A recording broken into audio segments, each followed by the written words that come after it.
19e homélie de saint Jean de Chrysostome sur la lettre de saint Paul aux Hébreux. Ayant donc, mes frères, la confiance que nous entrerons dans le sanctuaire par le sang de Jésus, par cette voie nouvelle qui mène à la vie. Hébreux chapitre 10, versets 20 à 26. Ayez confiance. Paul peut nous parler ainsi quand il a montré la différence de pontife, de sacrifice, de tabernacle, de testament, de promesse. Différence très grande en effet, puisque chez les Juifs, tout cela est temporel, et chez nous, éternel. Que là tout s'efface et tombe, ici, tout est permanent. D'un côté, on voit la faiblesse, de l'autre, la perfection. Des ombres et des figures enfin, en face de l'immuable vérité. Écoutez en effet, ce n'est pas selon la disposition d'une loi charnelle, c'est en vertu de sa vie immortelle que Jésus est prêtre, nous dit-il, ajoutant qu'il est écrit ailleurs, vous êtes prêtre pour l'éternité. Voilà déjà la perpétuité du sacerdoce. Quant au testament, celui-là, dit-il, est ancien. Or, ce qui passe et vieillit va bientôt finir. Hébreux, chapitre 7, verset 16, chapitre 8, verset 13. Le nouveau possède la rémission des péchés, l'autre n'a rien de semblable. Car la loi, nous dit-il, n'a rien mené à la perfection. Hébreux chapitre 7, verset 19. Et encore, mon Dieu, vous n'avez voulu ni offrande ni sacrifice. Le tabernacle est fait de main d'homme, la main de l'homme n'a point construit le nôtre. L'un vit couler le sang des boucs, l'autre le sang du Seigneur. En celui-là le prêtre se tient debout, dans notre sanctuaire, il est assis. Tout était donc bien moindre d'un côté et plus grand de l'autre. Il conclut et nous dit, c'est pourquoi mes frères, ayez confiance. Et pourquoi confiance? À cause du pardon. Car, dit-il, comme le péché produit et apporte la honte, ainsi la confiance naît et se produit par la certitude que tous nos péchés nous ont été remis. Et ce n'est pas pour cette raison seulement, c'est aussi parce que nous sommes devenus ses cohéritiers et les objets de cette immense charité. Dans l'entrée au sanctuaire. Où cette entrée? Au ciel, dans une voie et un progrès tout spirituel. La voie qu'il a ouverte pour nous, c'est-à-dire qu'il a construite et par où il est entré tout d'abord. En effet, ouvrir signifie ici commencer d'user. Or, il a préparé cette voie, nous dit-il, et lui-même est entré dans cette voie nouvelle et vivante. Il montre ici la plénitude de notre espérance. Cette voie est nouvelle, dit-il, car il veut nous montrer que nous sommes bien plus grandement partagés que les anciens, puisqu'à présent les portes du ciel sont ouvertes, bonheur que n'avait pas à l'époque Abraham. Et c'est avec raison qu'il l'appelle voie nouvelle et vivante, car l'antique voie était un chemin de mort conduisant aux enfers. Celle-ci mène à la vie. Et toutefois, il ne l'appelle pas la route de vie, mais la route vivante, c'est-à-dire permanente. Par le voile, dit-il, par sa chair, car cette chair sacrée lui ouvrit à lui-même et tout d'abord ce bienheureux chemin qu'il est dit avoir inauguré, puisqu'avec cette chair, il y est entré le premier. Cette chair, il l'appelle un voile, et à bon droit, car lorsqu'il lui était enlevé dans le ciel, alors tout ce qui est dans les cieux s'est dévoilé. Approchons-nous, dit-il, avec un cœur sincère. Qui pourra donc approcher de lui? L'homme saint, armé de la foi et de l'adoration en esprit, avec un cœur sincère et dans la plénitude de la foi, parce qu'en effet, rien de chez nous n'est visible, ni le prêtre, ni le sacrifice, ni l'autel. Bien que, chez le juif même, le grand prêtre fut invisible aussi, entrant seul au sein des saints, tandis que tous les autres, tout le peuple restait dehors. Ici, au contraire, non content de montrer que notre prêtre a pénétré dans le sanctuaire, ce qu'il déclame en ces termes, nous avons aussi un grand prêtre qui est établi sur la maison de Dieu. Il déclare que nous y entrerons après lui. Ayons donc, dit-il, la plénitude de la foi. Il peut arriver en effet que vous croyiez, mais avec des doutes, comme plusieurs même à présent prétendent que tels ressusciteront, et que tels autres ne ressusciteront pas. Ce n'est pas là une foi pleine et entière. Il faut croire, comme vous croyez à ce que vous voyez, et bien plus fermement encore, car notre vue peut se tromper, même dans les objets qu'elle perçoit. Mais dans les enseignements de la foi, l'erreur est impossible. Dans le premier cas, nous écoutons un de nos sens. Dans le second, l'Esprit divin est notre maître. Ayant le cœur purifié des souillures de la mauvaise conscience, il enseigne que non seulement la foi est exigée pour le salut, mais aussi la conduite et la vie vertueuse, et une conscience qui ne se reproche aucune iniquité. À défaut de cet ensemble de dispositions, l'on ne peut recevoir en leur plénitude les choses saintes, car saintes en elles-mêmes. Les choses saintes sont surtout pour les saints. Aucun profane n'entre donc ici. Israël se purifiait de corps, nous de conscience. Une sainte aspersion nous est encore permise, celle de la vertu. Ayant eu aussi le corps lavé dans l'eau qui purifie. Il parle ici d'un bain qui ne purifie pas le corps, mais l'âme. Car l'auteur de nos promesses est fidèle. Mais à quelle promesse doit-il être fidèle? C'est que nous avons à sortir d'ici pour entrer dans un royaume. Au reste, ne sondez pas avec curiosité la parole divine. N'en exigez pas les raisons. Nos saintes vérités requièrent la simplicité de la foi. Et ayant les yeux les uns sur les autres pour nous provoquer mutuellement à la charité et aux bonnes œuvres, nous ne nous retirons pas de l'assemblée des fidèles, comme quelques-uns ont accoutumé de faire, mais nous exhortons les uns les autres, d'autant plus que vous voyez que le jour approche. Conformément à ce qu'il dit ailleurs, le Seigneur est proche, soyez sans inquiétude. Philippiens chapitre 4 verset 5. Car aujourd'hui notre salut est plus près de nous. Et encore, le temps est court. 1 Corinthiens chapitre 7 verset 29. Mais pourquoi faut-il ne pas abandonner l'assemblée des fidèles? C'est qu'il sait qu'une réunion, une congrégation présente devant Dieu, une force particulière. Car, a dit le Seigneur, quand 2 ou 3 d'entre vous se rassemblent en mon nom, je suis là au milieu d'eux. Il dit aussi qu'il ne soit qu'un, comme nous ne sommes qu'un. Jean chapitre 17 verset 11. Et on lit ailleurs. Tous n'avaient qu'un cœur et qu'une âme. Actes chapitre 4 verset 32. Et ce n'est pas là le seul avantage d'une réunion. Par sa nature, une assemblée chrétienne commandée augmente la charité. Et cet accroissement de charité emporte et attire un surcroît de bénédiction divine. La prière, est-il dit, se faisait sans relâche par tout le peuple. Actes chapitre 12 verset 5. Comme quelques-uns ont l'habitude de s'isoler, il ne s'en tient pas à exhorter, il sait reprendre aussi. Et ayons les yeux les uns sur les autres pour nous provoquer mutuellement à la charité et aux bonnes œuvres. Il sait que déjà leurs réunions suivent cette règle.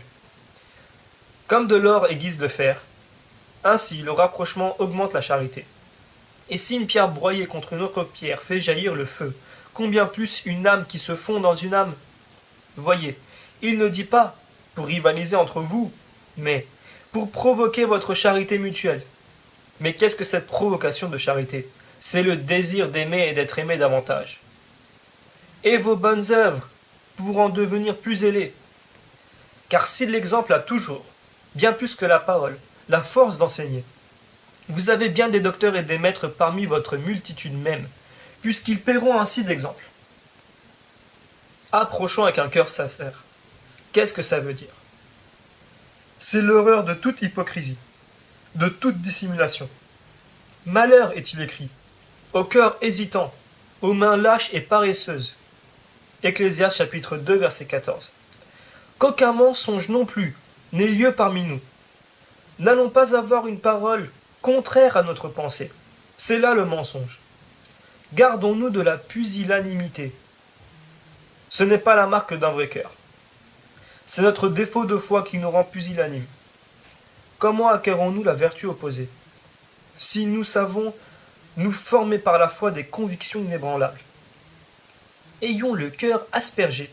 Pourquoi n'a-t-il pas dit purifié mais aspergé? Il veut montrer le caractère propre de ce qui fait l'aspersion, car elle suppose à la fois une couvre de Dieu et notre œuvre aussi. Asperger et laver la conscience, c'est l'action divine, mais s'offrir à l'aspersion avec sincérité, avec une conviction pleine et assurée qui vient de la foi, c'est notre part. Ensuite, il attribue aussi à la foi une grande vertu. fondée sur sa vérité et sur la force divine de l'auteur des promesses. Mais que veut dire ayant aussi le corps lavé pour l'eau pure? Entendez, par l'eau qui donne une pureté vraie, ou encore par l'eau non mêlée de sang. Ensuite, il ajoute un commandement de perfection, c'est-à-dire la charité. Ne délaissant pas nos saintes assemblées, comme font plusieurs, qui produisent les schismes.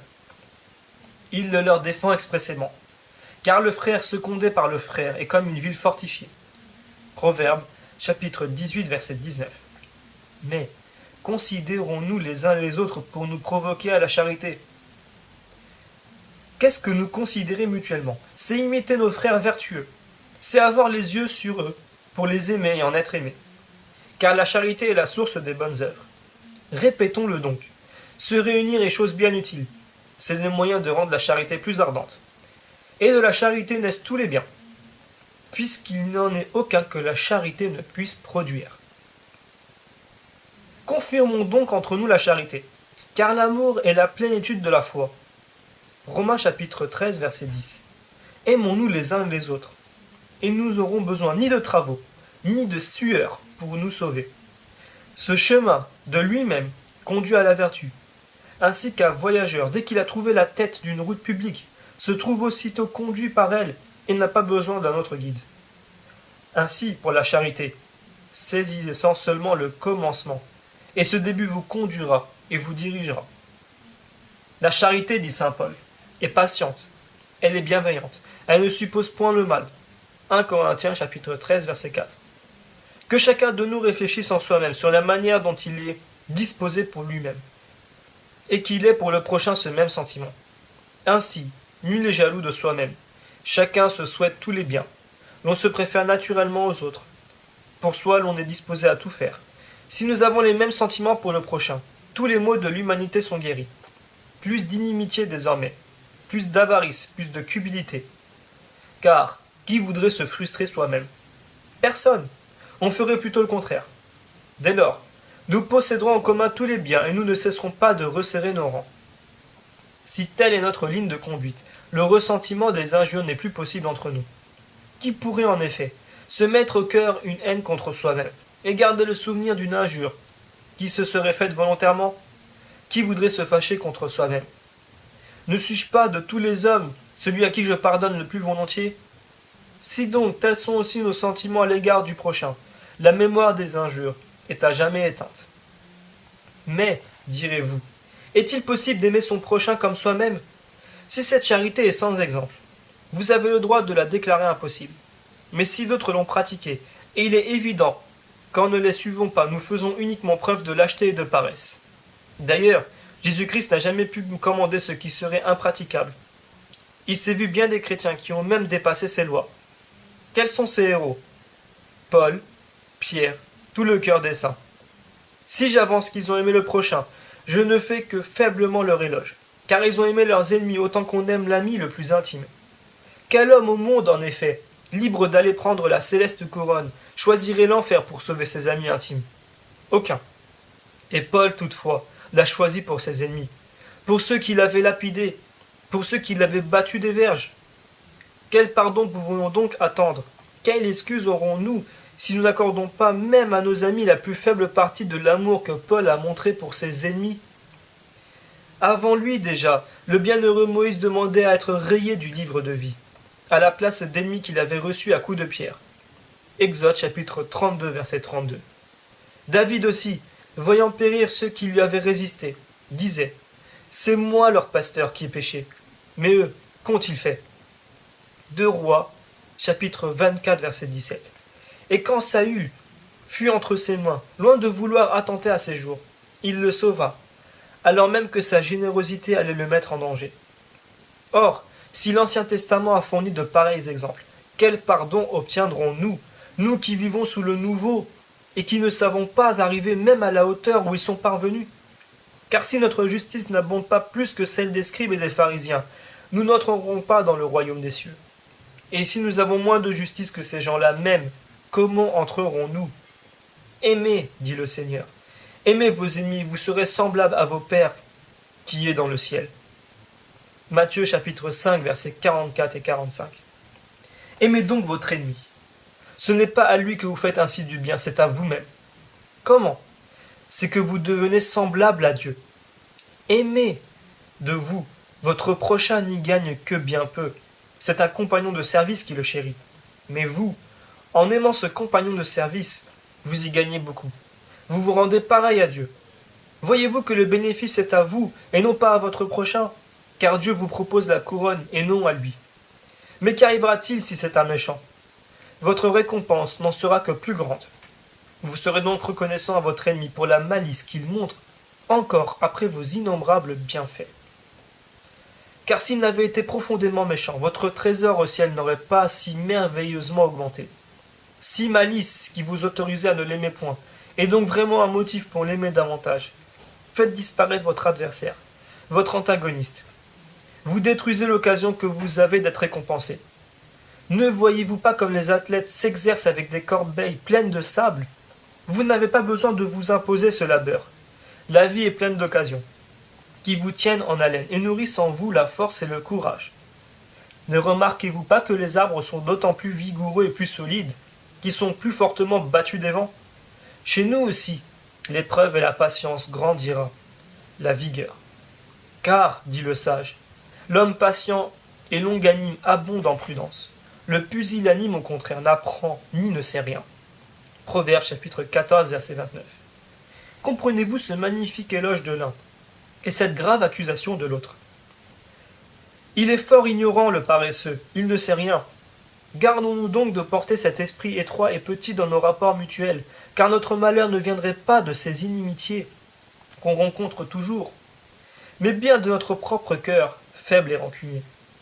S'il est fort ce cœur, il supportera aisément tous les orages. Aucun ne pourra le faire sombrer.